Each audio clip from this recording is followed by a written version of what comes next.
ఇప్పుడు మనకు 24 years complete 25th years మనము బీఆర్ఎస్ పార్టీ స్థాపించవుతుంది. దానికి సంబంధించినటువంటి కార్యక్రమాలు కానీ మన గత ప్రభుత్వం హయాంలో చేసినటువంటి అభివృద్ధి సంక్షేమాలు ఏ విధంగా ఉన్నాయి, ఇప్పుడు కాంగ్రెస్ పార్టీ అధికారంలోకి వచ్చినటువంటి 14 నెలల్లో ఏ విధంగా కుంటుపడుతూ ఉంది అనేది వారు మరి ప్రజల పక్షాన నిలబడాలా, ప్రజల పక్షాన పోరాటం చేయాలా, కాంగ్రెస్ పార్టీ పాలనకు సంబంధించి ఏవైతే హామీలు ఇచ్చిండ్రో అవన్నీ కూడా నెరవేర్చే విధంగా ప్రభుత్వమైన ఒత్తిడి తేవాలని చెప్పేసి ఖచ్చితంగా చెప్తారని చెప్పేసి మేము భావిస్తాం. అలాగే కాంగ్రెస్ వాళ్ళు ఫామ్ హౌస్లో ఉంటున్నారని కేసీఆర్ గారిని అంటున్నారు. కానీ కేసీఆర్ గారు నేను వ్యవసాయ క్షేత్రంలో వ్యవసాయం పండిస్తున్నా అని చెప్తున్నారు. కరెక్టే కదా. ఫామ్ హౌస్ అంటే ఏంటి? ఫామ్ అంటే వ్యవసాయం. వారికి అది కూడా అర్థం తెలియకపోతే ఎట్లా?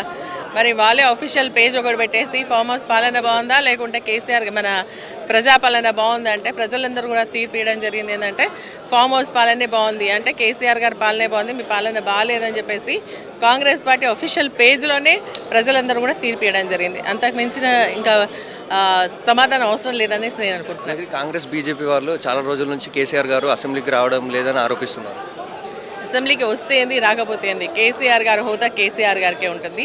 అదేవిధంగా ప్రతిపక్ష పాత్రలో మా కేటీఆర్ గారు, హరీష్ రావు గారు సమర్థంగా నిర్వర్తిస్తున్నారు. కాబట్టి ప్రజలకు సంబంధించిన ప్రతి ఒక్క అంశాన్ని అసెంబ్లీలో లేవనెత్తుతూ ఉన్నారు. కాబట్టి మరి ఈ రోజు ఉన్నటువంటి ముఖ్యమంత్రి గారికి, వాళ్ళ మంత్రులకు మా కేటీఆర్ గారు, హరీష్ రావు గారు సరిపోతారని మేము భవిష్యత్ కార్యాచరణ గురించి ఏం చెప్పబోతున్నారు అనుకుంటున్నారు? ఈరోజు ప్రజలు చాలా కష్టాల్లో ఉన్నారు. రైతు భరోసా రావట్లేదు, రైతు రుణమాఫీ రాలేదు, 2500 ఇవ్వలేదు, వాళ్ళ ఇస్తానం ఆడపిల్లలకు స్కూటీలు ఇవ్వలేదు, విద్యా వికాస్కి సంబంధించినటువంటి గ్యారంటీ కార్డ్స్ ఇవ్వలేదు, మరి పెన్షన్స్ పెంచుతామన్నారు, పెన్షన్స్ పెంచలేదు. అంతకుముందు గతంలో ఉన్నటువంటి కేసీఆర్ కిట్ పోయింది, న్యూట్రిషన్ కిట్ పోయింది, 24 hours కరెంట్ సరిగ్గా వస్తలేదు, రైతులకు సంబంధించి వాళ్ళ అన్నటువంటి జీరో బిల్స్ కరెక్ట్ లేవు. ఇవన్నీ కూడా ఇబ్బందుల్లో ఉన్నారు. ఈరోజు మళ్ళీ ఏంటంటే పాత కాంగ్రెస్ పార్టీ పాలన గుర్తొస్తుంది. ఏంటంటే బిల్లులు కట్టకపోతే ఏదైతే బకాయిలు ఉన్నారో వాటి కోసం దర్వాజాలు, రేకులు, మన గేట్లు ఎత్తుకుపోయేటువంటి పరిస్థితి వస్తూ ఉంది. కాబట్టి ప్రజలు కష్టాలు ఉన్నప్పుడు ఖచ్చితంగా బీఆర్ఎస్ పార్టీ కార్యకర్తలంతా కూడా మళ్ళీ పునరంకితం కావాలా, మళ్ళీ వారి యొక్క వ్యతిరేక విధానాలు ఏవైతే ఉన్నాయో ప్రజల కోసం పోరాటం చేయాలి అని చెప్పేసి వాళ్ళు చెప్తారు. కేసీఆర్ స్పీచ్కి చాలామంది అభిమానులు ఉన్నారు. ఈరోజు కేసీఆర్ స్పీచ్ ఎలా ఉండబోతుంది? బ్రహ్మాండంగా ఉంటుంది. కేసీఆర్ గారు మాట్లాడుతున్నారంటేనే అందరికీ గూస్ బంప్స్ వస్తాయి. అంత పటిష్టంగా స్ట్రాంగ్గా మాట్లాడతారు, ప్రజల పక్షాన్ని నిలబడతారు.